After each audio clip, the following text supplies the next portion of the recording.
This is Audible.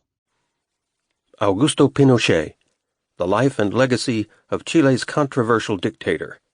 Written by Charles River Editors. Narrated by Kenneth Ray. Introduction.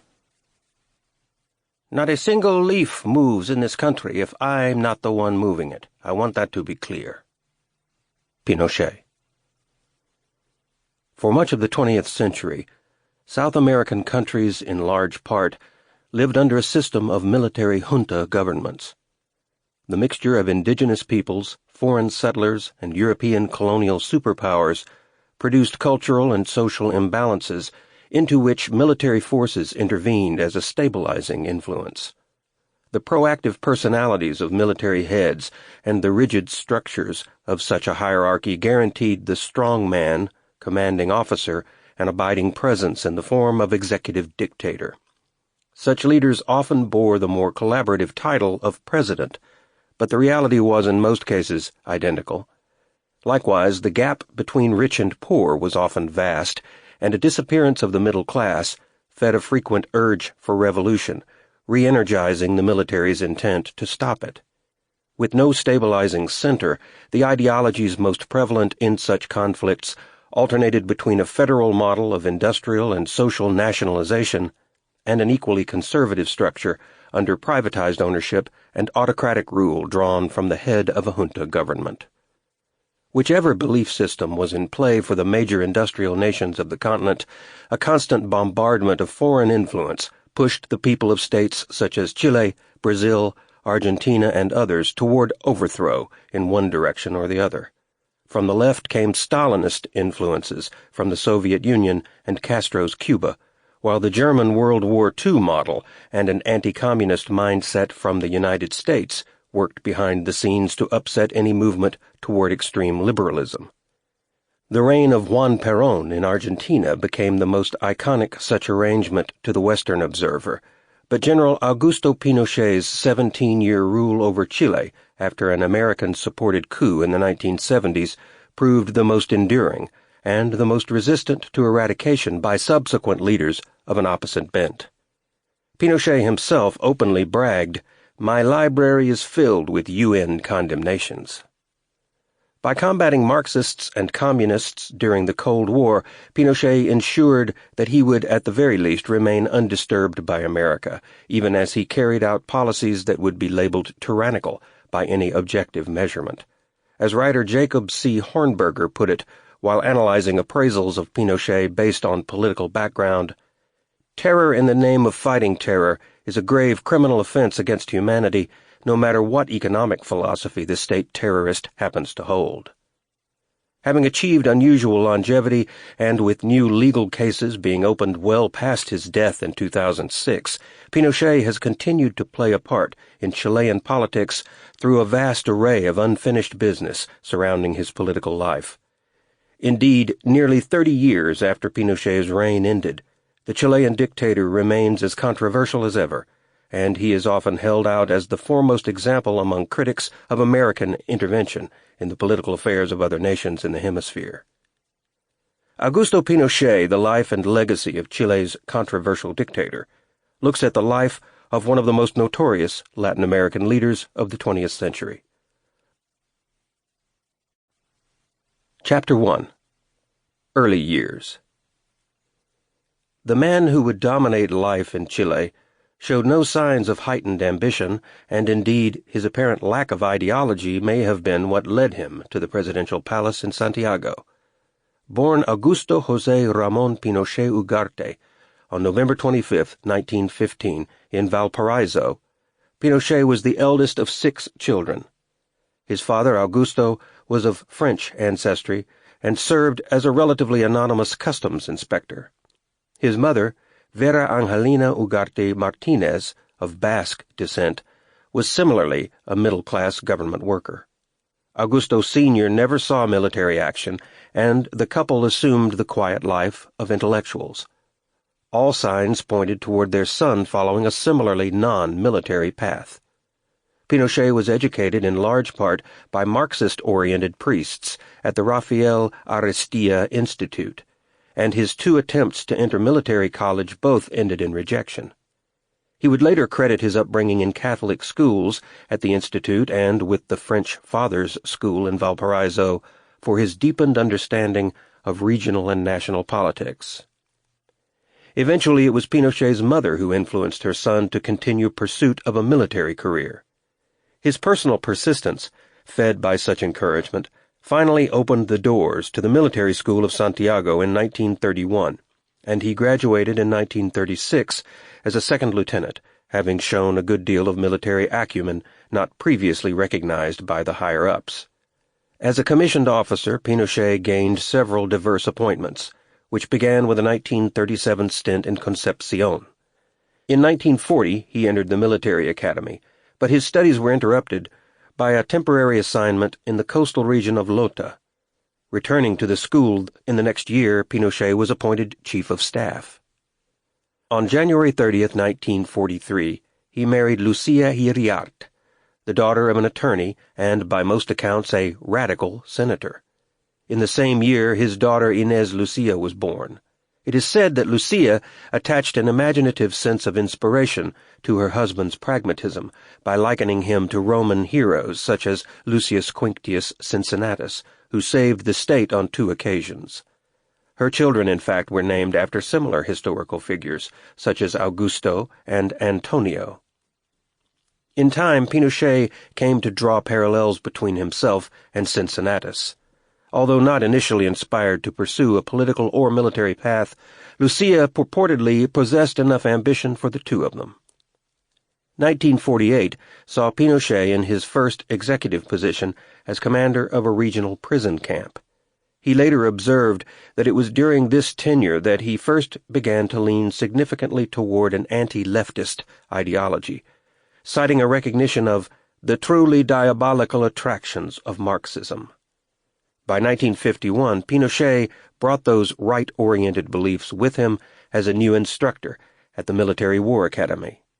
His military training had taken him through several years of Prussian traditions of discipline, and the sanctity of a strong leadership hierarchy undoubtedly lent itself to the iron hand by which he later ruled the country. Included in such training was a maniacal loyalty to the national constitution. Events that shaped the year of 1953 exerted a powerful influence on Chile, beginning with the death of Joseph Stalin in Russia. The communist component of the people that held a minor plurality were overt in holding tributes to the iconic Soviet leader, no one more fervently than Salvador Allende, who had just mounted his first failed attempt of several to win the presidency. In his first of 4 runs, he finished last in a 4-man race. Born in 1908, 7 years before Pinochet, Salvador Isabelino del Sagrado Corazón de Jesús Allende Gossens co-founded the Chilean Socialist Party and represented a working-class constituency. Influenced in his youth by anarchist Juan de Marchi and others, he was arrested on several occasions during school days for speaking against the government, before finally attaining his medical degree. Allende said of Marchi, "When I was a boy, aged about 14 or 15 years, after the lessons at the high school of Valparaiso, I usually was going in the workshop of a shoemaker, Juan de Marchi, an Italian anarchist, by whom I was eager to stop, exchanging opinions about foreign and national situation. De Marchi was aged 63 at the time, and he willingly agreed to talk to me about events of life. He even lent me his books, and furthermore, he taught me to play chess." By the late 1930s, Allende was appointed Minister of Health and served in the Senate on 4 occasions. It is said that at the death of Stalin he was all but uncontrollable. Taking advantage of collective emotion around the loss of such a Marxist figurehead, Allende and his followers followed in the revolutionaries' footsteps, declaring, "We will employ revolutionary violence." In the ensuing months, Marxist death squads roamed Chile, with the intent of murdering bourgeois elements. Allende's profile as a Marxist presence grew, although he was temporarily expelled from the Socialist Party for accepting support from the illegal Communist Party. Chapter 2. Opposing Ideologies. The freedoms which had been so hard won from colonial domination were being crushed by Soviet-inspired and funded military and political forces. Their clear intention was to deprive the people of their democratic freedoms. As history shows, this is what had happened in the Soviet Union and in Cuba, and continues to be the case in other parts of the world. Pinochet.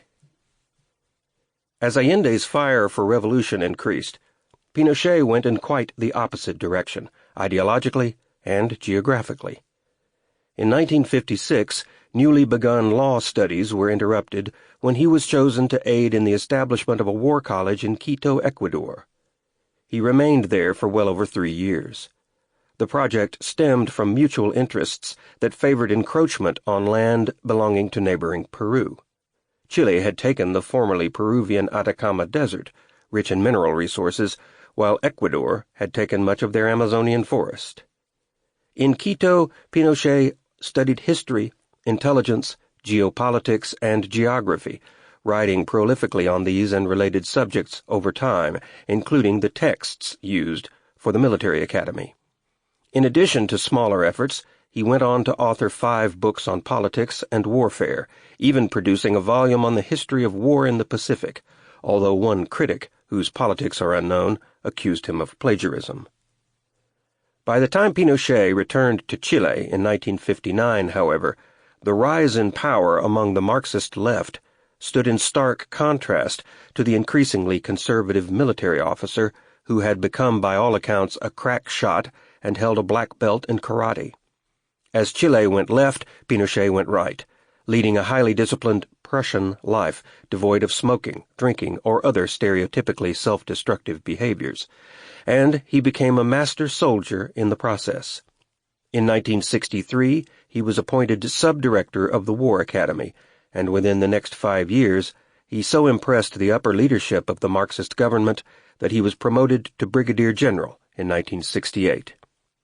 In the run-up to the 1970 elections, the Marxists found themselves in a somewhat advantageous position. However, the possibility that they might take the presidency aroused the alarm of the Nixon administration in the U.S. Nixon, a notorious communist hunter within his own country, was legendary for his famous hearings, censures, imprisoning, and, in a rare case, executing Soviet sympathizers. Nixon's South American policies were based on a fear that should a Marxist government take control of Chile, it might create what he referred to as a red sandwich with Cuba. At that time, few constraints were put on national security organizations in the U.S., and foreign assassinations were acceptable within the view of the administration. Nixon therefore began a secretive campaign to destabilize the Chilean elections and to prevent an Allende victory. His instructions to the CIA were purportedly to make the Chilean economy scream. In addition to subversion of the Marxist platform, resources from the United States were to dry up at once. According to Ambassador Edward Corey, not a nut or bolt will be allowed to reach Chile under Allende. Pinochet's path finally crossed Allende's in 1970, when the Marxists cobbled together a sufficient plurality with which to win the Chilean presidency at last. In an unstable, ever-shifting dynamic within his own constituency, Allende held sway over a coalition of 6 political parties, bonded together by a fragile consensus. While not constituting a government mandate with only 36% of the vote, Allende's forces nonetheless held a technical victory and were beginning to grow in popularity. Such a slave to duty was Pinochet that his seeming lack of rigidity on the conservative to liberal scale made him the perfect candidate for high-level security. Allende, believing that he could trust Pinochet above all officers of his rank, installed him as the commander of the Santiago garrison for the following 3 years.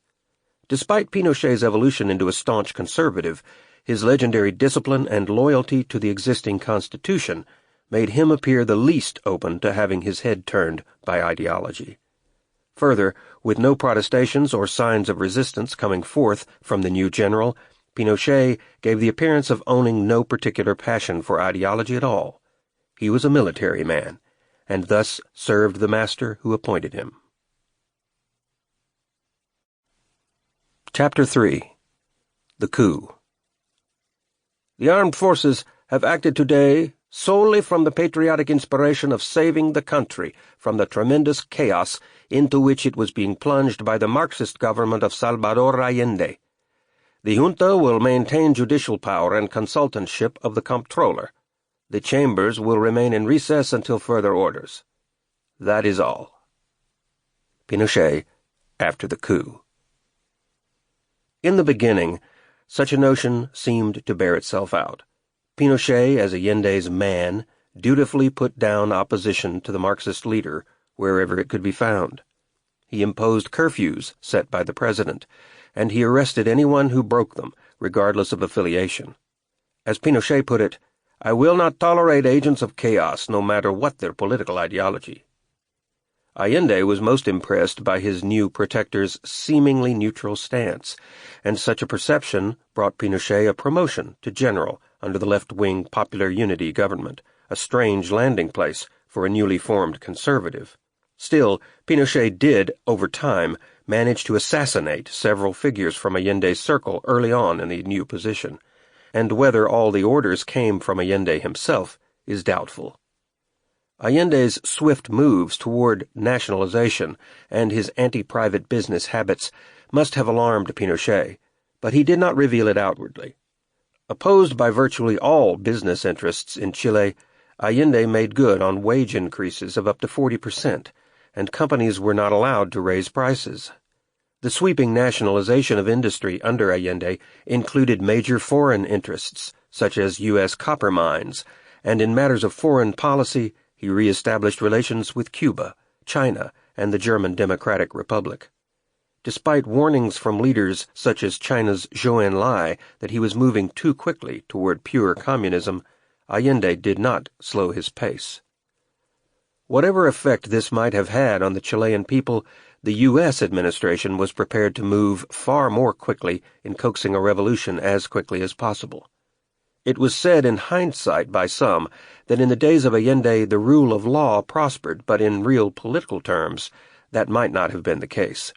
Regardless, the United States was not particularly concerned with the rule of law, but the backsliding of a major South American power falling into communism, with Stalin and Castro as its founding fathers.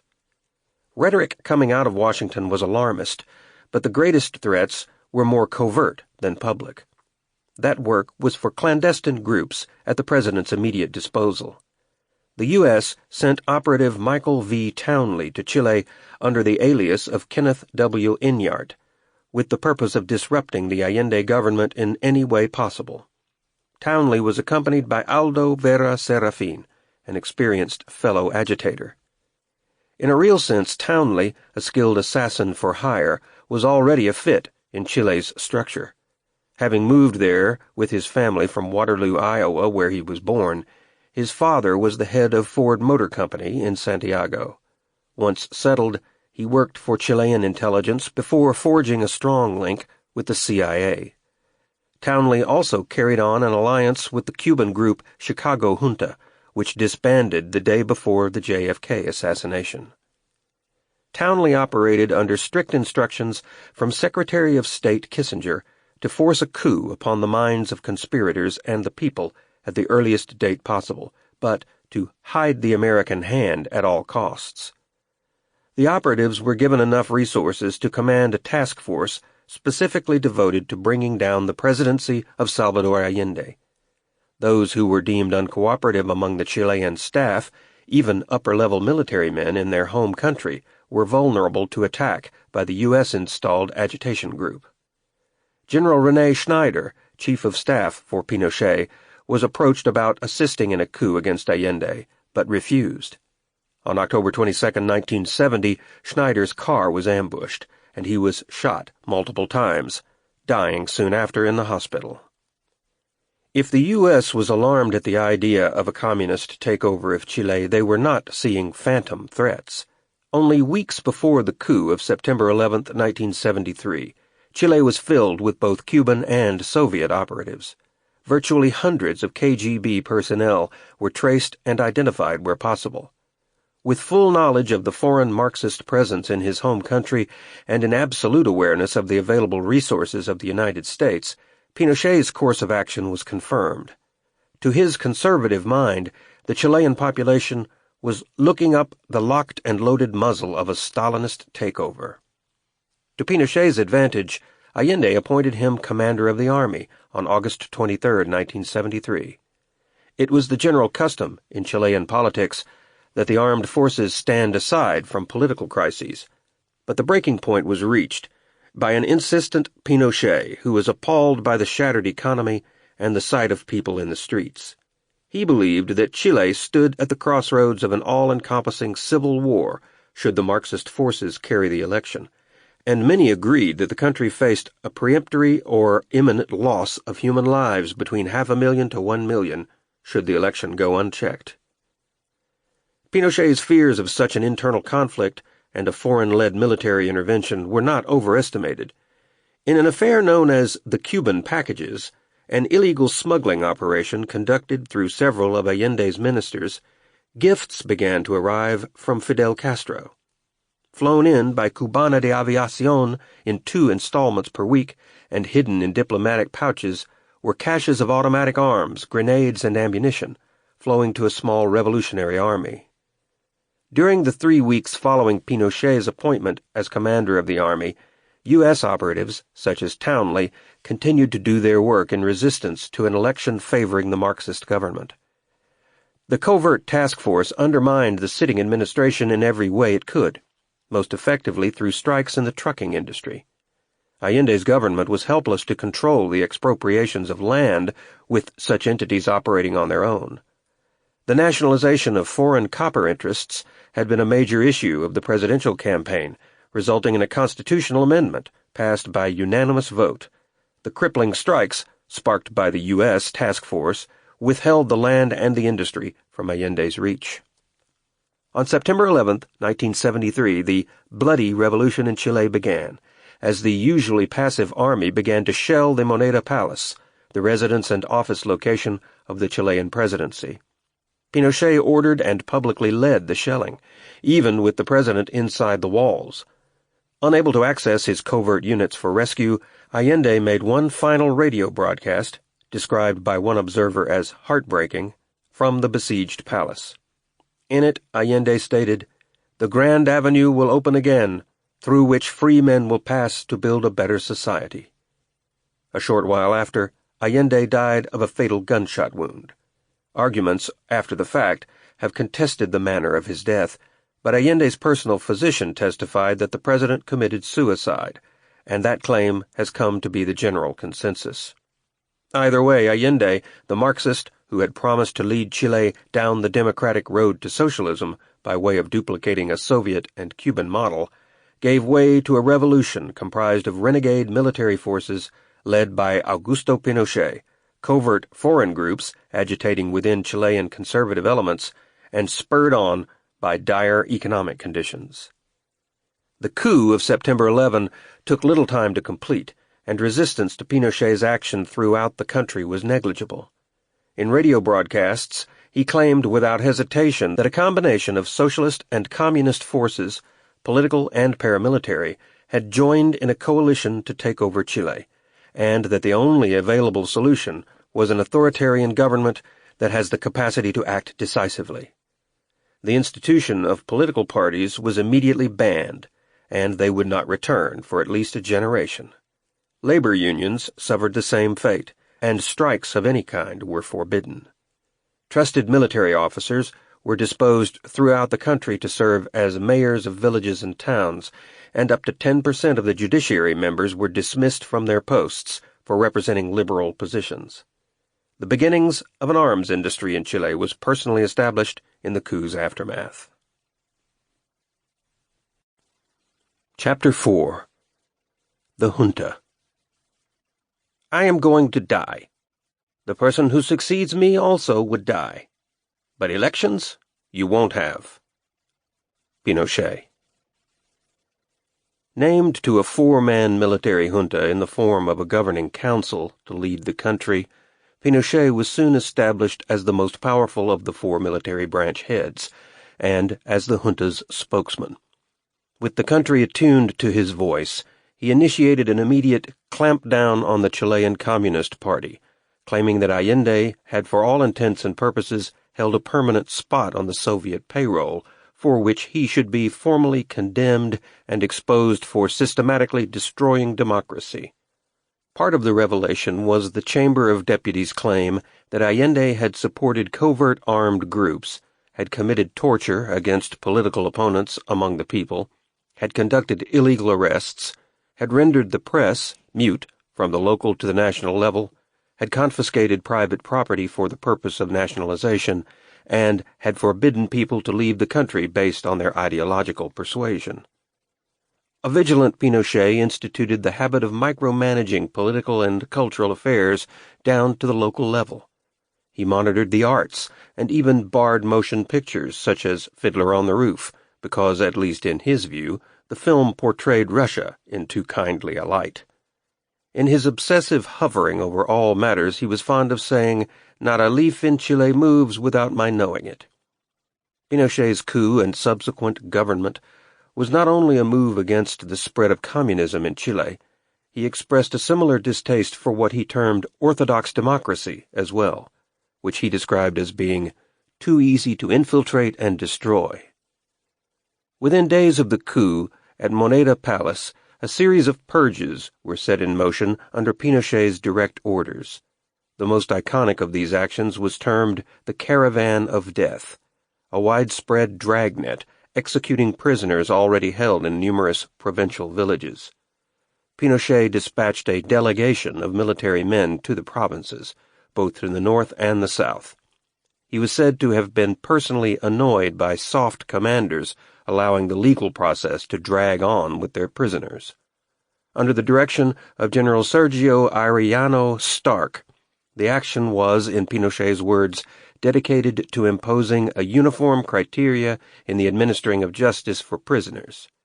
Stark was instructed to bring an end to the remaining legal processes and to offer no mercy for extremists.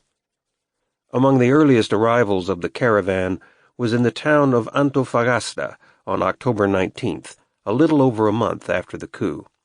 A total of 14 prisoners were executed by firing squad and left in a shallow mass grave.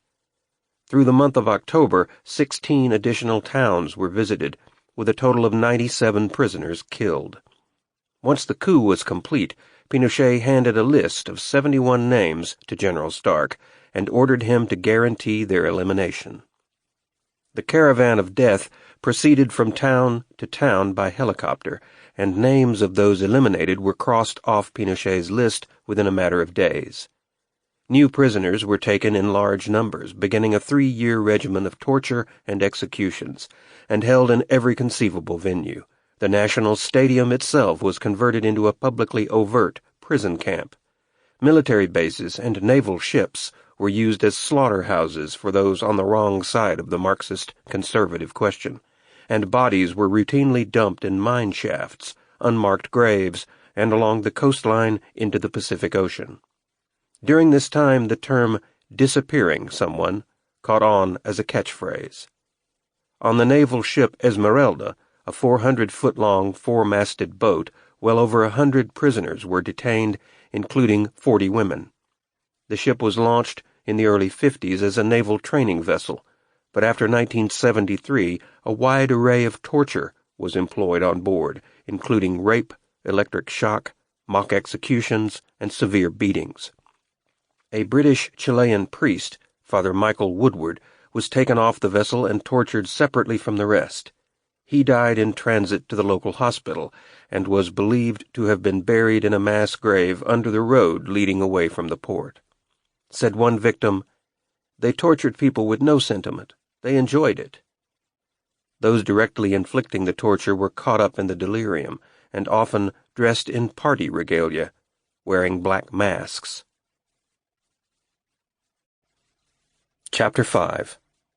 President Pinochet.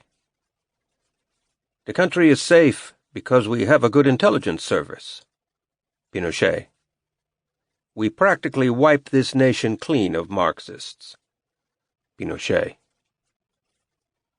By the early summer of 1974, little doubt remained as to Pinochet's supremacy over his fellow junta leaders. When he assumed the Chilean presidency in June of that year, the junta became little more than an advisory body. In the midst of the ongoing hunt for opponents, Pinochet made broad moves to sweep away all vestiges of the Allende regime by ending nationalization in almost all forms, privatizing the country's social security system, and returning land to private parties. Marxist economic policies were scrapped in favor of free trade politics. Having studied the works of Milton Friedman of the University of Chicago, Pinochet surrounded himself with a group of young Chilean economists who had spent time as devotees at Friedman's feet. These came to be known collectively as the Chicago Boys, and he gave them almost free rein in recasting the Chilean economy in Friedman's image.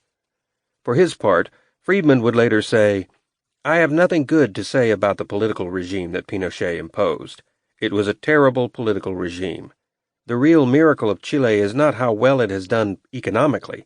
The real miracle of Chile is that a military junta was willing to go against its principles and support a free market regime designed by principled believers in a free market. In Chile, the drive for political freedom that was generated by economic freedom and the resulting economic success ultimately resulted in a referendum that introduced political democracy." As the new head of government in Chile, Pinochet also ensured a big rise in the numbers of arrests and executions. Some accounts claim that up to 10,000 Chilean citizens were victimized by the purges, and that up to 130,000 arrests were made shortly after the coup. Most of the killings reportedly took place within the first 3 months, but the habit of executing prisoners taken from slums or agrarian communities for the purpose of frightening their neighbors continued. People were arbitrarily taken out of the villages and murdered in one way or another, often cynically and falsely, in order to fulfill a largely unknown quota.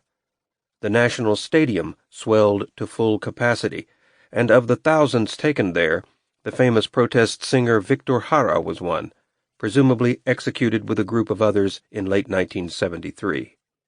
The most employed excuse for executions in remote areas was that the prisoner was shot while attempting to escape.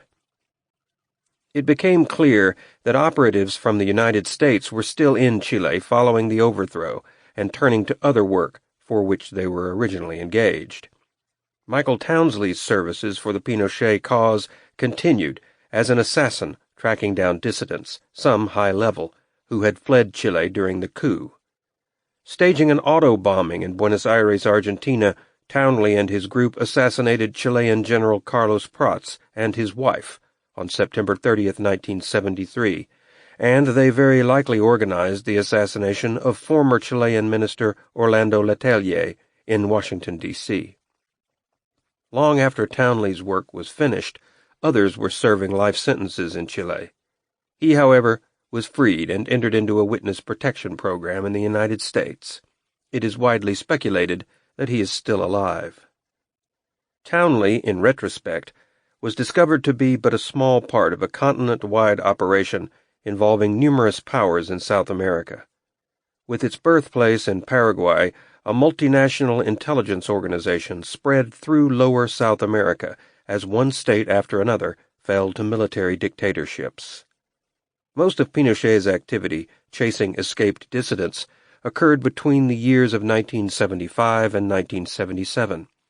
He made extensive use of what came to be known as Operation Condor, a cooperative extradition agreement between fellow military states dedicated to the suppression of leftists in all walks of society. Dissidents were tracked, caught, tortured, and either killed or returned to their respective countries, where they faced almost certain execution. Operation Condor is regarded in retrospect as an enormous human rights crime wave perpetrated on the continent. The mass disappearance of an enormous cross-section of South American society ensued from the dumping of bodies in makeshift crematoriums, mass graves at sea, drugged prisoners dumped out of helicopters, to name but a few of the atrocities committed. U.S. documents reveal much information on the bilateral arrangements between South American nations to track and kill opponents. Despite taking part in a high-profile auto bombing in Washington, D.C., dangerous due to the risk of America's depth of involvement being discovered, General Manuel Contreras, one of Pinochet's right-hand men, was kept on as a major liaison with the CIA, eventually becoming a paid asset. Further investigation revealed that the CIA paid a sum of $35,000 to Townley's group of assassins after they murdered General Rene Schneider, not as payment for the job or as an enlistment for a new one, but merely to keep the prior contract secret and maintain the goodwill of the group. The CIA did not work in a void. In the destructive first phase following the coup, the Dirección de Inteligencia Nacional was established in 1974. DINA became the Chilean secret police, with an overall purpose of coordinating the hunt for dissidents with similar organizations in Argentina, Uruguay, Paraguay, Bolivia, Brazil, and other neighboring states. This flexible and covert organization was also designed to efficiently coordinate activities between the military branches and to oversee the general policies of Pinochet, including censorship over the media, the purging of universities, and the prevention of political parties or unions. General Contreras served as the organizational director, which put him in the collaborative network with the CIA. In an initial 3-year tenure, DINA had much work to do throughout the continent, as approximately 200,000 individuals had fled the country in the first weeks following Pinochet's coup. While Operation Condor became the most iconic of DINA's projects, other actions, such as Operation Colombo, in which 119 disappeared, were common. As with the case of Colombo, a typical DINA habit was to publish information throughout neighboring states that these victims had died fighting guerrillas. At the time, the Chilean media and larger external news organizations remained almost entirely silent. After files were declassified, one historian analyzing the documents wrote about DINA's activities. In some camps, routine sadism was taken to extremes. At Villa Grimaldi, recalcitrant prisoners were dragged to a parking lot. DINA agents then used a car or truck to run over and crush their legs. Prisoners there recalled one young man who was beaten with chains and left to die slowly from internal injuries. Rape was also a recurring form of abuse. DINA officers subjected female prisoners to grotesque forms of sexual torture that included insertion of rodents and, as tactfully described in the Commission report, unnatural acts involving dogs. On December 11, 1974, Pinochet took on the title of the presidency and assumed full powers by June of that summer. Leaving the junta behind in terms of real decision-making, his fellow military heads became more of an advisory and at times enforcement body. The goal was unanimously shared to reassert free market policies, end nationalization wherever it exists, and to exterminate leftism. Pinochet advocated a regime of lower taxes, sold off virtually all of the state-run businesses, and created every favorable condition possible for increased foreign investment. In the short term, such an approach created what most called the miracle of Chile, a period of 2 to 3 years that featured a booming economy. The brief period of prosperity has been called into question by some, as the same phenomenon created a drop in wages and a spike in unemployment as well. Even in the beginning of the new government, reversing Allende's policies and rounding up dissidents, little proactive work could be done on Chile's cultural and economic future. Still, the coming boom did begin to take shape in small increments through the first year. DINA's work continued under Pinochet's vigilance as he turned to rebuild the social and economic structure of the country. Activities of the secret police were not restricted to the South American continent, and dissidents were pursued in Europe and the United States as well. Bernardo Leighton, the son of a Chilean judge and former minister of previous governments, was placed in Pinochet's list after he criticized the military leadership. Leighton and his wife went into exile in Italy. At an unspecified date in 1975, Michael Townley met with Italian terrorist Stefano delle Chiaie in a collaboration between Dina and Franco's secret police in Spain, resulting in the attempted assassination of Leighton in Rome. While they were not killed, Leighton and his wife were severely injured by multiple gunshots, and she became a paraplegic. Leighton suffered brain damage to the point that his career as an anti-Pinochet activist was finished, and he was even allowed to return home 3 years later. The assassination of leading Pinochet opponent Orlando Letelier is perhaps the most well-known Dina action taken in the years after the coup. Letelier had spent a year in various Chilean concentration camps, where he was repeatedly tortured. Following that, he was committed to 8 months in political prison and was only released and allowed to leave the country after Pinochet was pressured by prominent figures such as Diego Arna, governor of Caracas, Venezuela, and others.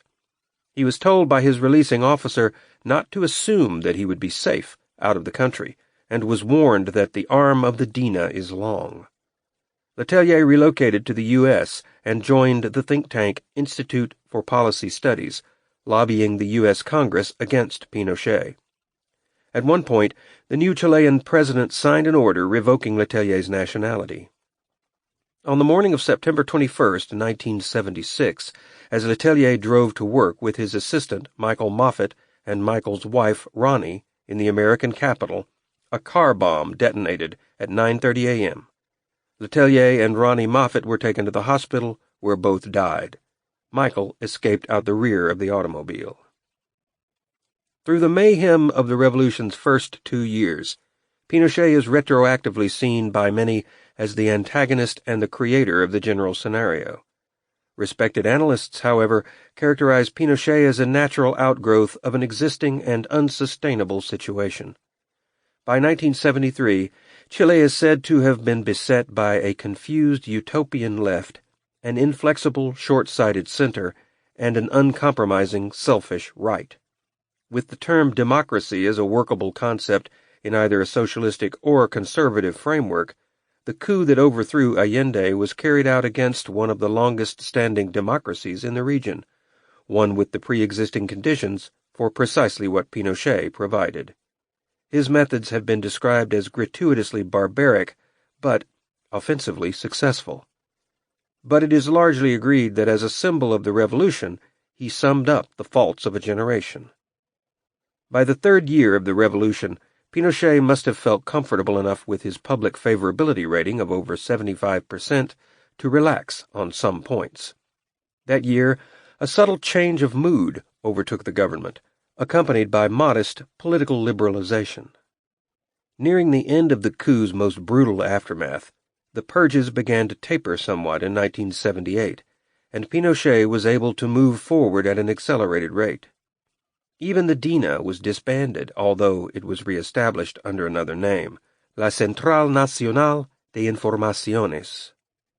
Those who aided in the abuse of dissidents did not fit with Pinochet's larger Chilean picture so well as they once had, especially since the FBI involved itself with the Letelier assassination in Washington. When George H.W. Bush was told that Americans were involved, he leaked a story to Operation Mockingbird to cover up the CIA's role. Mockingbird, a media-controlled project by the CIA, had been in place for a quarter of a century, with recruited individuals placed within major news outlets. With the American cover now in some danger, military aid to Chile was suspended for several years, and Chile was condemned in the United Nations and European Union. For Chile's part, Pinochet agreed to pay some restitution to the U.S., but he never admitted open complicity. As the FBI made progress, Chile decided to extradite Townley to the U.S.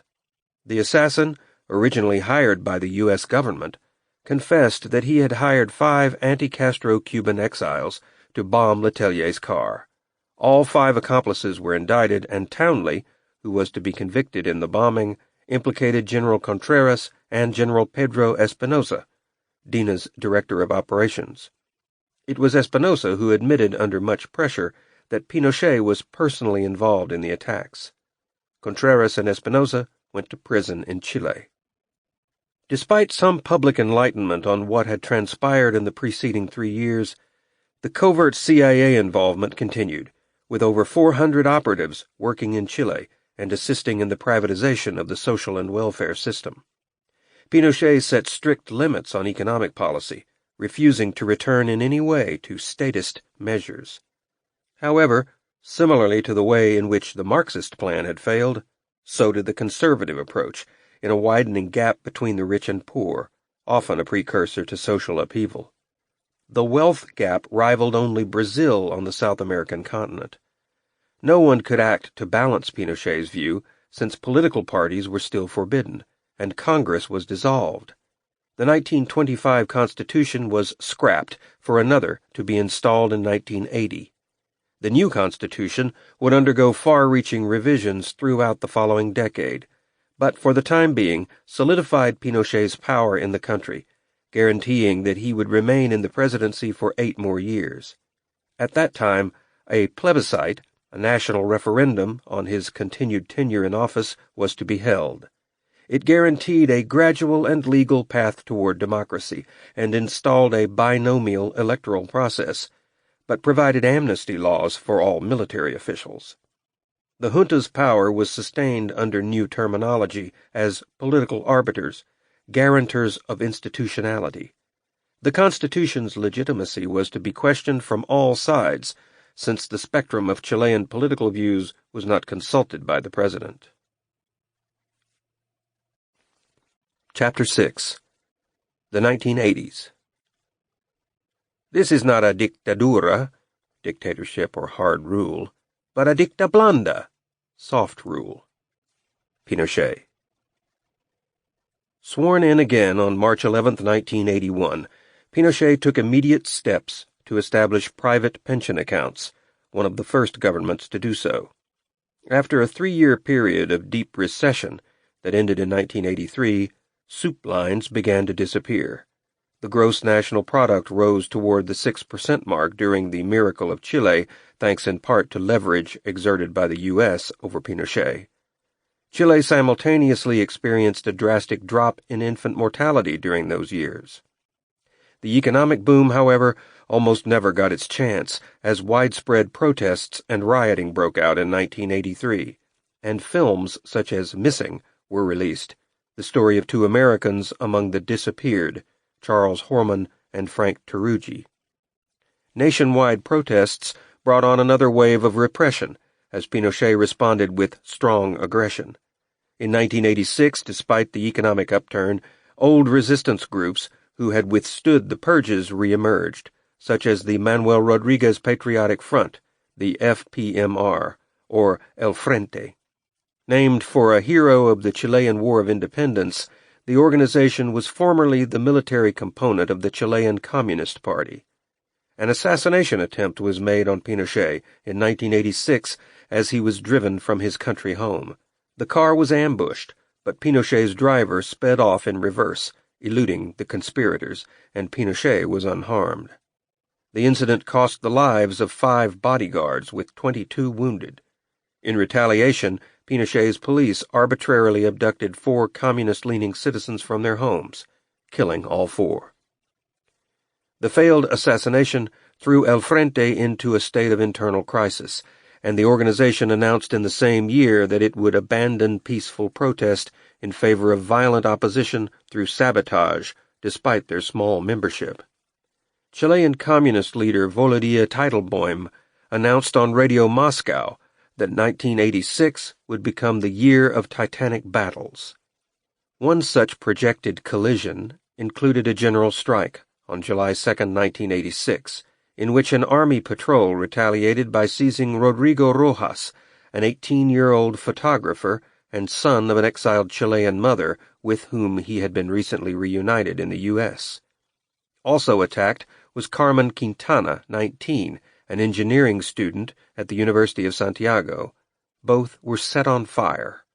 They were found by agricultural workers and taken to the nearest hospital, where Rojas died 4 days later. The Pinochet story is that they were accidentally set ablaze by Molotov cocktails thrown by communist protesters. Medical reports, however, showed that Rojas had broken ribs, a fractured mandible, and a collapsed lung as well. Quintana survived the attack and lived to receive a blessing from Pope John Paul II when he visited Chile the following year. An army captain was sentenced sometime later for the burnings and spent 300 days in prison, but no further actions were taken. By 1988, the obligatory plebiscite spelled out in the Constitution drew near, and it was begrudgingly fulfilled by President Pinochet. The general was confident in the affections of his citizenry and pleased with his accomplishments of the past 15 years, thinking that he would do well at the ballot box. As special favors to those who sought some relaxation of presidential rigidity, he signed a bill restoring political parties. However, on October 5, 1989, he was disappointed to learn that he had garnered no more than 43% of the vote and would soon be turned out of office. He bitterly declined all shows of support for a candidacy in the next election. Later that year, Pinochet turned the presidency over to Patricio Aylwin, a Christian Democrat. The results of the plebiscite were a shock to Pinochet, as he was certain that his country would not move leftward after what had happened almost 2 decades before. However, he failed to take into account that many were too young to remember the Allende years and had become too confident in the economy to believe that only an authoritarian government could provide stability. Similarly, he failed to notice that among the populace the sense of obligation toward the act of voting had risen significantly, and that the move for a change snowballed in the sense of citizen participation. The leader who thought his 1980 Constitution was a new gift to the people must surely have noticed that the U.S. Embassy was no longer chiming in with the criticisms of dissidents, and, as embassy personnel pointed out in retrospect, he hated and mistrusted us, but some elements in his government were moderating their stance. Noteworthy as well is that 2 of the normally acquiescent junta leaders suddenly asserted themselves, barring Pinochet from backing out of the constitutional obligation to put his presidential popularity to the test. Chapter 7. Pinochet's Final Years. I have lived with my conscience and my memories for over 1/4 of a century since the events of 1973. These are not easy reflections for me, but I am at peace with myself and with the Chilean people about what happened. I am clear in my mind that the return to Chile of true democracy and from that true freedom to which all individual people are entitled could not have been achieved without the removal of the Marxist government.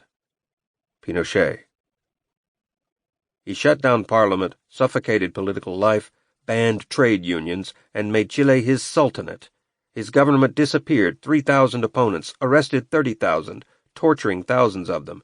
Pinochet's name will forever be linked to the desaparecidos, the caravan of death, and the institutionalized torture that took place in the Villa Grimaldi complex. Thor Halvorson, President of the Human Rights Foundation. It was all but inevitable that the subsequent term of Patricio Aylwin would include investigations into the former regime. Moving quickly to establish the National Committee on Truth and Reconciliation, data was collected on the first of the Pinochet victims, including names and details of deaths, firing squads, beatings, humiliations, drownings, and electrocutions. When one of the first mass graves was discovered, Pinochet scoffed at the accusation, telling the press that mass graves are an efficient manner of burial.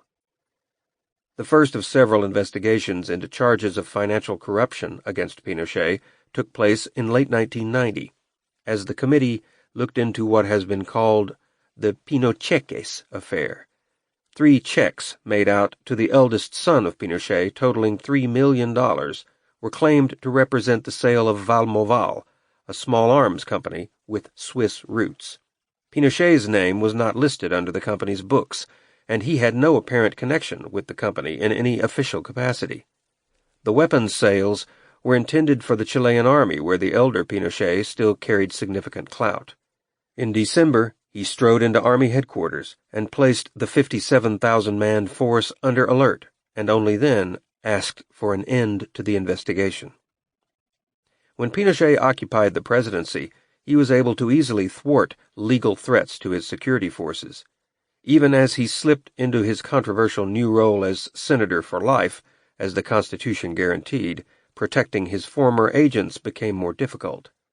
In 1992, an immense discovery was made by Dr. Martin Almada, a human rights activist, and Judge José Agustín Fernández at a police station in Asunción, Paraguay. Fernández was searching for the file of one prisoner, but chanced upon an accounting of the entire operation. The array of uncovered papers documented the names and fates of many thousands of victims, not only in Chile under Pinochet, but in collaborating governments. They clearly showed that Paraguay was involved with the inception of Operation Condor, and included much of the continent as accomplice states: Chile, Colombia, Venezuela, Argentina, Brazil, and Uruguay. All in all, data points to approximately 50,000 murders, with over 30,000 unaccounted for, and almost 500,000 imprisoned during the height of the operation. The files, collectively, came to be known as the Archives of Terror, and would play a significant part in later cases filed against Pinochet. The presidency was again open to election in 1993, and, to Pinochet's disappointment, another Christian Democrat, Eduardo Frei Ruiz-Tagle, won by an even greater margin than had Aylwin. The economy of the time had achieved relative stability, and foreign investments were booming. Discretion being the better part of valor, the left generally declined to tinker with what was presently successful. In the words of the finance minister Alejandro Foxley, no one in the present administration had any love for the Pinochet years, even if it was admitted that they did many things right. 1998 was the year the Communist Party of Chile filed the first human rights violation case against Pinochet. On March 10th, Pinochet stepped down as commander of the army, enjoying one of few moments of adoration from the old days. During a commemorative ceremony, the band played his favorite song, a German World War II ballad entitled Lily Marlene. However, Pinochet's arrival at the Senate chamber, where he sought to take advantage of his constitutional rights as a lifelong member, was far less adoring. Usually a mere formality, Pinochet's entrance to the floor was met with fistfights breaking out among opposing members and chants of "assassin" coming from the gallery seats. From that point forward, new investigations were launched almost daily, and in 1999 his role in the Letelier assassination was uncovered. 6 people were arrested for the bombing, but not Pinochet.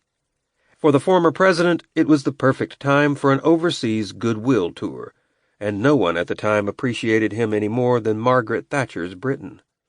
On the former president's infamous trip to the UK, he was welcomed by virtually all in government, and hosted lavishly by the Prime Minister. Chile had been more than helpful in the British military action in the Falkland Islands, and was in some ways essential to Thatcher's victory there. The two sipped tea together in the afternoon and shopped at Harrods, as Pinochet's trip was undertaken in a light-hearted tone. From time to time he sent Thatcher chocolate and flowers, and failed to see any reason why such a welcome should be short-lived. The purpose of Pinochet's time in the UK was not entirely for pleasure, as he required a back operation, and he was hospitalized in London for a time. What he did not expect was an intervention by agents of Scotland Yard, who entered the hospital on October 16th to arrest him on the basis of a human rights violation claim filed in another country. A claim of extradition was made upon the British government by Judge Baltasar Garzón of Spain, on the grounds that Pinochet had violated the human rights of a number of Spanish citizens in Chile during the years of his presidency. Specifically, Garzón charged Pinochet with the kidnapping of 19 Allende supporters from Spain, creating a worldwide controversy and endless debate over a single official's right to bring a head of state to trial in a country other than his own. Ordinarily, Britain would have been under no legal mandate to obey such a request, but it had signed on with the United Nations Convention Against Torture, an agreement ratified by most of the world. By acceptance of those same countries, the agreement carried universal jurisdiction that superseded any claim of immunity by a head of state. The original agreement was intended to simplify the procedure so that the extradition process itself would not be bogged down, with details of evidence to be saved for the ensuing trial. Therefore, Spain was not required to present a prima facie case in order to extradite Pinochet to Madrid, even though most of the accumulated charges had little or nothing to do with Spain.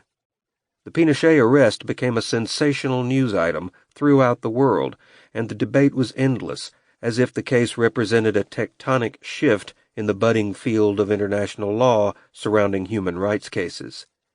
Human rights organizations were globally galvanized, especially in Chile. The United States and other countries were heavily lobbied to give up classified status on their documents surrounding the Allende overthrow, with all of its ensuing operations. For Pinochet, the extradition request resulted in over 500 days under house arrest, while the British court system analyzed and reanalyzed Spain's claim.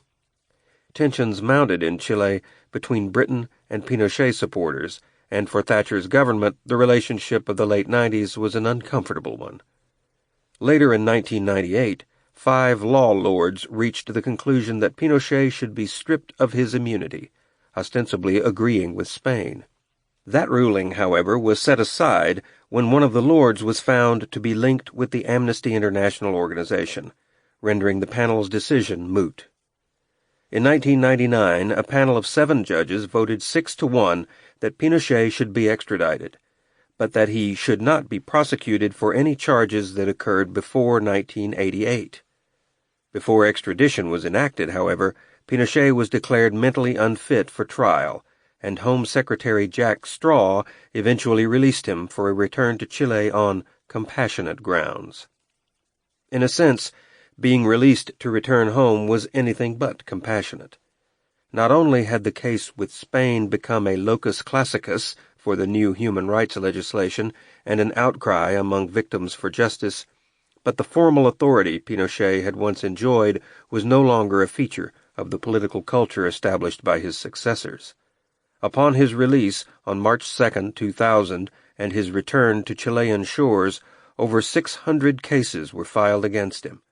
Opponents who had lacked the power a few years before attacked him openly as having a complete disregard for human rights. They sought to further expose his role in the Letelier assassination in Washington and publicly reveal the details of Operation Colombo, in which over 100 Chilean leftists disappeared in the second year after the coup. The British court believed that in its verdict declaring Pinochet too feeble for a trial, it was allowing the former dictator, now physically and mentally spent, the right to return home to die. However, the Chilean government's perception of the returning Pinochet was shockingly contrary, as the dictator seemed re-energized. According to one observer, he rose from his wheelchair and cast away his stick. Once declared fit, he agreed to address all of the judge's questions.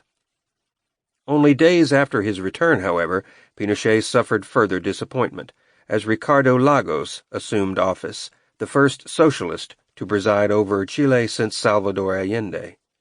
Shortly after that, Pinochet was stripped of his immunity from prosecution as a former president, and once he resigned his life term in the Senate, he was all but legally defenseless. After having returned to Chile, Pinochet was not immune from further foreign actions. In the same manner that Spain had sought him for extradition, France, Switzerland, and other states announced actions against him. Pinochet continued to serve as a new metaphor for extradition law. Legal analysts debated whether an individual court pursuing a head of state for alleged crimes against humanity would cause dictators to suffer a more limited range of movement in order to avoid prosecution. The first actual indictment of Pinochet was brought by Judge Juan Guzman in a charge of human rights violations. The court's efforts stalled as Pinochet's health made prosecution seem impossible at the time. Under house arrest for several periods, some lengthy, he suffered the humiliation of reporting to the police for mugshots, fingerprinting, and to be registered as a criminal. Still, through periods of detention, sometimes lasting up to 6 weeks, he managed to avoid trial. One legal rescue was still available, albeit tenuous. An amnesty law passed in Chile over 20 years prior protected Pinochet from any violations occurring between 1973, the year of the coup, through 1978.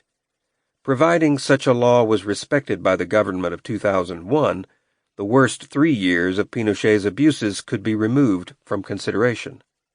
In 2002, the first round of charges were dropped, as Pinochet was deemed mentally incapable of defending himself. The court accepted a diagnosis of vascular dementia, and Pinochet was once again released. By 2003, American secrecy on operations in Chile began to unravel. The human rights-oriented administrations of Carter and Clinton supported internal investigations, and in that year, General Colin Powell remarked, "It's not a part of American history we are proud of." In June of 2004, when the results of a U.S. Senate investigation were released, leftist Chileans were outraged. It was revealed that during many years of dire poverty among the citizenry, Pinochet had amassed a fortune in foreign bank accounts, including banks in Europe and the United States, such as the Riggs Bank of Washington. As more information came to light, the figure of Pinochet's accumulated wealth stashed away in secret accounts exceeded $28 million. Based on these findings, Pinochet was again charged, this time with tax evasion, and the court reversed its own ruling on the state of his health. A new rash of court filings followed at a rapid pace as plaintiffs lined up in the hope of being heard before the defendant died. Pinochet's immunity continued to be stripped away, and he was deemed open to prosecution for the death of General Carlos Platz and his wife.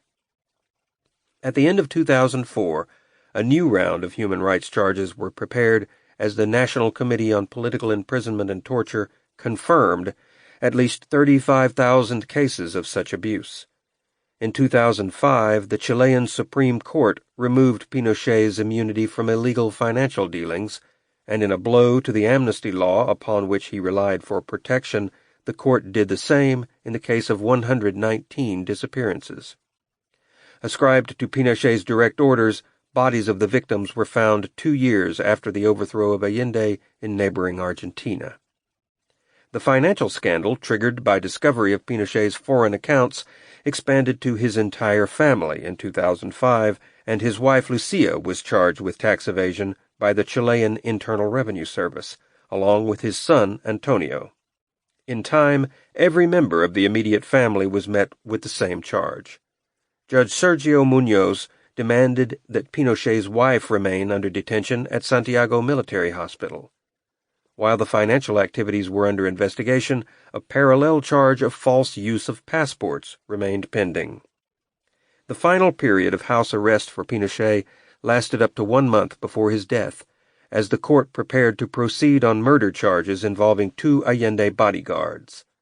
During this period, he celebrated his 91st birthday with an elaborate party thrown by a small group of supporters who would celebrate important anniversaries with him, including that of the Allende coup. He occasionally spoke at luncheons, but mostly remained closeted in his country home 80 miles from Santiago. He had lost the heart of the military and was scorned by former military colleagues and conservative civilian ideologues. Even at the end of his life, he maintained a flair for fashion and was likened to Libyan dictator Muammar Gaddafi by the small circle of friends who pined for the old days of the 70s. Michelle Bachelet was voted into office in 2006. Another socialist president, she was, as her predecessors had been, faced with the question of whether to prosecute Pinochet and his family. Her father had been a general in the Air Force and was loyal to Allende. Under Pinochet, he was tortured and died in prison. Over half of the Chilean population believed that even in such a feeble and politically irrelevant state, Pinochet should be prosecuted. The government and media watched for any sign of remorse or request for forgiveness in his last days, but the closest Pinochet ever came to such an admission was a statement that he was responsible for the actions of his government. Until the end of his life, Pinochet remained defiant. Weeks before his death, he insisted, "Today, near the end of my days, I want to say that I harbor no rancor against anybody, that I love my fatherland above all, and that I take political responsibility for everything that was done which had no other goal than making Chile greater and avoiding its disintegration. I assume full political responsibility for what happened." In fact, instead of making an outright admission of guilt, he added that, If anyone should ask for forgiveness, it was the Marxists, Communists. He added that, as for his own part in the revolution, I feel like a patriotic angel. Augusto Pinochet died on December 10, 2006, at 2:15 p.m. He was under the treatment of Dr. Juan Ignacio Vergara and lived through only 1 week of hospitalization. During those final days, he underwent an angioplasty procedure and a separate operation following an acute heart attack. At the end, he suffered from multiple ailments that combined to weaken him further, including diabetes, arthritis, and heart disease. The 3 strokes he suffered in recent days left him with a mild form of dementia. Supporters gathered outside the hospital and, in a strange contrast, spent the day weeping and trading insults with the people in passing cars in front of the Santiago hospital. In other sections of the city, street clashes broke out between opponents and the police, resulting in the use of tear gas, water cannons, and in a number of arrests.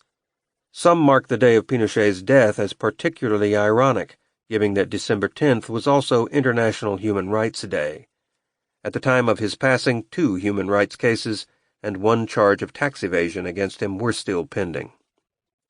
President Bachelet was not of a mind to offer Pinochet a state funeral. In her words, by honoring him in such a way, the conscience of Chileans would feel violated. And in general, the conservative view was that the former dictator died as a fugitive from justice. Much effort was spent in preventing the public from glamorizing the persona of the aged former president, or that of his infamous history, not as well known among the younger generation of the 21st century. Some still honored him as a savior of the country, even while others remembered him as an outright murderer, but for supporters, or those who thought kindly of him, Tata, or grandfather, who had been largely out of the public eye, evoked some sympathy among a third of the public. His absence from public life and a perception that he was a devout Roman Catholic created a somewhat fictionalized sentiment for the aged dictator in some quarters. Daughter Inés Lucia, despite having been indicted for tax fraud and having sought political asylum in the United States, attended her father's funeral. She had, on leaving Chile, failed to respond to a legal summons, and a warrant was issued for her arrest when she crossed the border into Argentina. Deported by the U.S., she was sent back not to Chile but to Argentina as the last country of origin before entering the United States.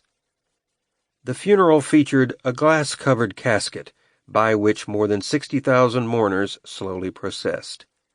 Pinochet had pointedly asked the Chilean people to let history judge his legacy, but the split in devotion and hatred was clear across the country.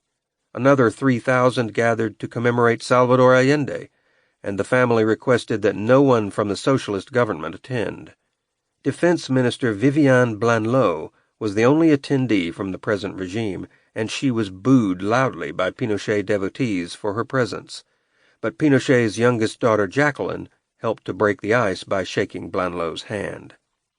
Pinochet's body was taken by helicopter to an unknown location outside of Santiago for cremation following the service, over which the Archbishop of Santiago presided. It had always been a fear of Pinochet that if he were interred, elements of the left might desecrate his tomb. The Pinochet family still faced ongoing charges, but were allowed the respect of distance for the ceremony. Daughter Inés Lucia would in time overcome her legal difficulties with the Bachelet government and come back to seek a seat in Parliament. She eventually became a councilwoman of Vitacura, a conservative stronghold. Outside of Chile, the reaction was less mixed. The bent of the press and the public reactions made it clear that international society saw him as a criminal, not as the white-haired Tata surrounded by a loving family. Statements from foreign governments seemed strangely muted. South American states understood the controversy surrounding Pinochet and did not want to release any more information than necessary. This was especially true in the United States, where damning memorandums were being made public on the very day of Pinochet's burial. In December of 2006, the National Security Archive declassified U.S. documents that illumined the former dictator's record of repression. The Clinton administration revealed the minutes of secret meetings with Henry Kissinger, where the Secretary of State ratcheted up the pressure on the Chilean military to commit what were later called human atrocities by the nation's courts. Many of the most graphic actions taken behind the scenes of American government were later reproduced in Peter Kornbluth's book, The Pinochet File, a declassified dossier on atrocity and accountability. Kornbluth was the director of the National Security Archive, a foremost expert on the Pinochet regime and responsible for declassifying important documents related to his part in the revolution. Although the Obama administration supported the declassifications, it had stopped short of an outright apology for U.S. complicity, terming it a difficult period. Despite that, the Obama administration went forward with a new wave of declassifications that clearly intimated that Pinochet directly ordered killings on U.S. soil, most notably the Letelier assassination. As the evidence deepens, more is learned of Kissinger's sentiments involving human rights abuses as an acceptable alternative to a strong Marxist presence in a neighboring nation. In a one-to-one meeting, Kissinger is known to have observed, "Your greatest sin is that you overthrew a government that was going communist." He went on to assure the Chilean president by reminding him, "As you know, we are sympathetic with what you are trying to do here." The end of the conversation involved a guarantee from the United States that no human rights sanctions would be forthcoming. The Reagan administration, not as overt as its counterpart of the early 70s, believed that Chile occupied a category of authoritarian states that could be worked with through quiet diplomacy. Reagan's Assistant Secretary of State met with Pinochet and walked away in disbelief about the man's unwillingness to compromise. "He's the toughest nut I've ever seen." The politics of the Pinochet problem had far-reaching effects on U.S. foreign policy with other neighbors. To avoid any further delving into North American culpability, the U.S. pressured Britain to reject the extradition order to Spain. This was a quandary for the British, who had fought with the Americans in the Middle East but were allied with the Chileans in the Falklands. The claim has been made that by helping to extend the longevity of the Pinochet regime through secrecy, the United States delayed the advent of true democracy in Chile for decades. It is doubtful that the driving force behind Pinochet's ambition to leadership was something so commonplace as the life of a glory hound or libertine, as has been the case with many dictators. Whatever can be taken as purely authentic in his public statements, his rugged devotion to the greatness of the Chilean state, as he conceived it to be, is the most likely. He was adamant in declaring that he would never be found sacrificing my tradition to hand it to any other country, with a clear nod to what he perceived as the Marxist threat and imminent takeover. Chile, in his mind, must be independent and stand out from others on the continent, and he was clear that his efforts had no other goal than making Chile greater and avoiding its disintegration. In a Washington Post interview granted not long before his death, he accepted the likelihood that he would die an outcast in his own country. But this, despite its inherent sadness, was not the most important consideration. He poignantly remarked to the interviewer, "I harbor no rancor against anybody. I love my fatherland above all." In more concrete terms, he summarized by saying that the harsh measures taken under his direction were justified by the violence of the opposition and the threat of civil war. Pinochet's eldest son has observed that, in his opinion, it will take future generations of people to understand my father and give him the place in history he deserves, a great man. The rejoinder to the younger Pinochet's sentiments is that for successive governments it will take years to catalogue the atrocities. Pinochet as a physical presence in cultural life has been largely erased as symbols of his regime fall.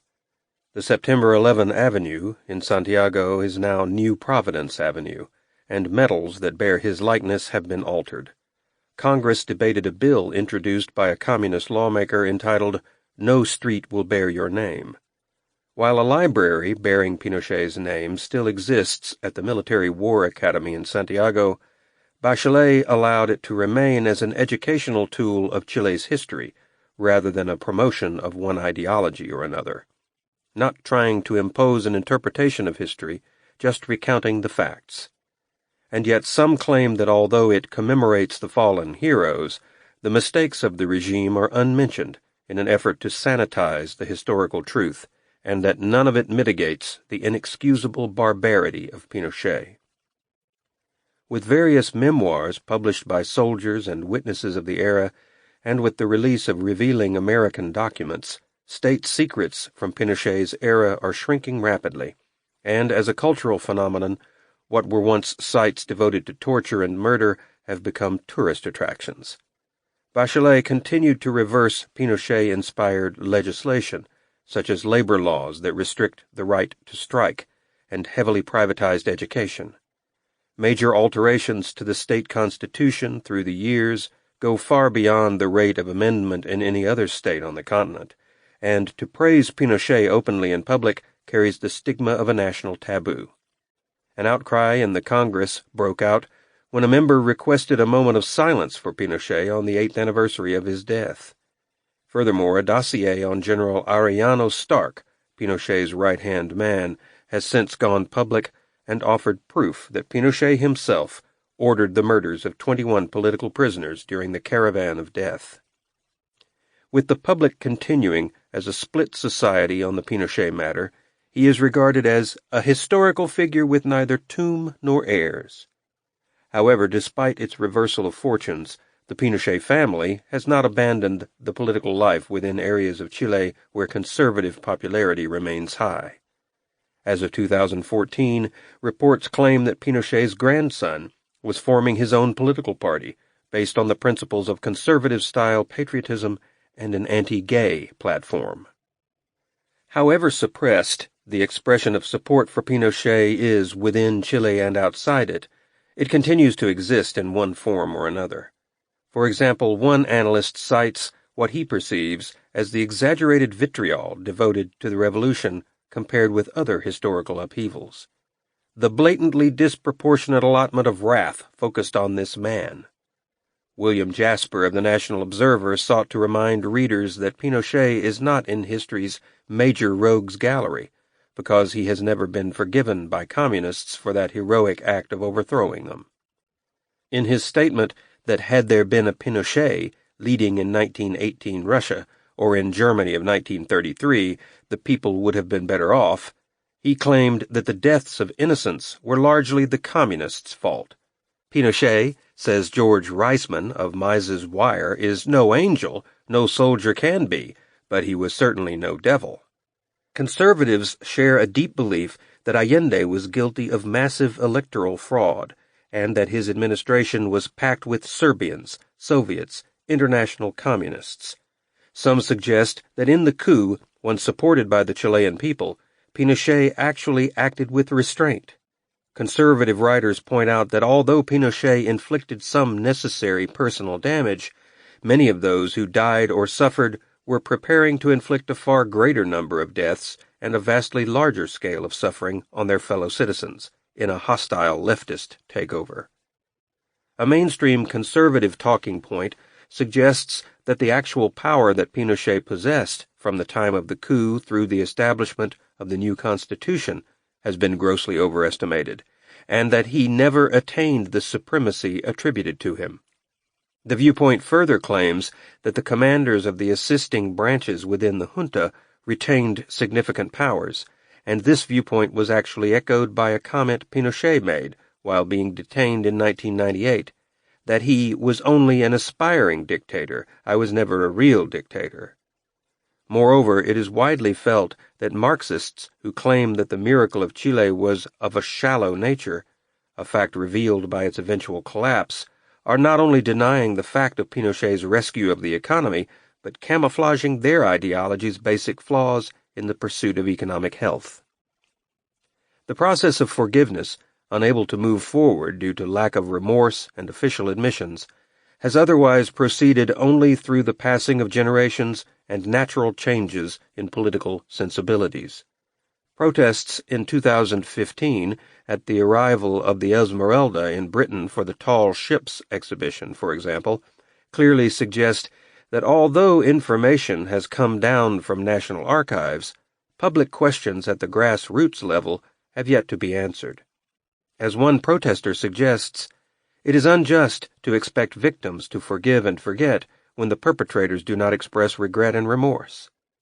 In ongoing requests for an official apology from the United States, the administration will not comply, simply suggesting that old conflicts have receded, a theory of questionable substance.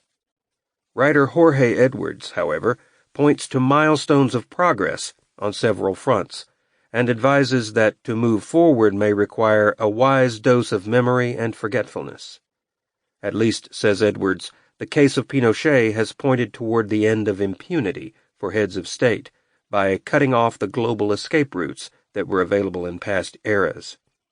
He adds that luxurious vacations paid for with state millions may give way to internal exile enforced by the world's judges. Chile itself was greatly changed as it entered the 21st century. The country still had few female politicians at that time, but a notable one was Isabel Allende Bussi, the socialist president's daughter. Bussi has held a powerful position as president of the Senate and represented a powerful symbol of progress. Some of those given charge of old cases look back with bitterness. Human rights lawyer Hugo Gutierrez despaired, "This criminal has departed without ever being sentenced for all the acts." However, as a sign of encouragement to those who look forward, the judiciary has demonstrated a proactive and successful stance in addressing former wrongs. Chile's judges, in fact, have sentenced more former officials of the military regime for human rights violations than any other country in Latin America. Nothing could prevail upon Pinochet in life to alter his viewpoint toward the left versus right conflict. Certainly nothing can be done to change it after his passing.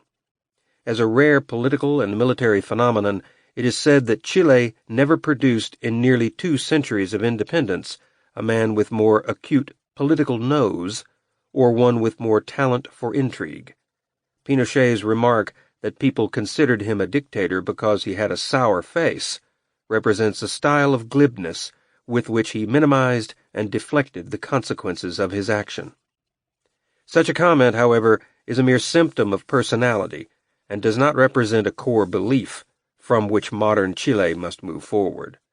Rather, it is another of his remarks, one he made often to heads of state presiding over his era, and one that must be disproven and dispelled before the new culture of Chile can truly forget. Sometimes democracy must be bathed in blood. This has been Augusto Pinochet, The Life and Legacy of Chile's Controversial Dictator, written by Charles River Editors, narrated by Kenneth Ray. Copyright 2016 by Charles River Editors. Production copyright 2017 by Charles River Editors. Audible hopes you have enjoyed this program.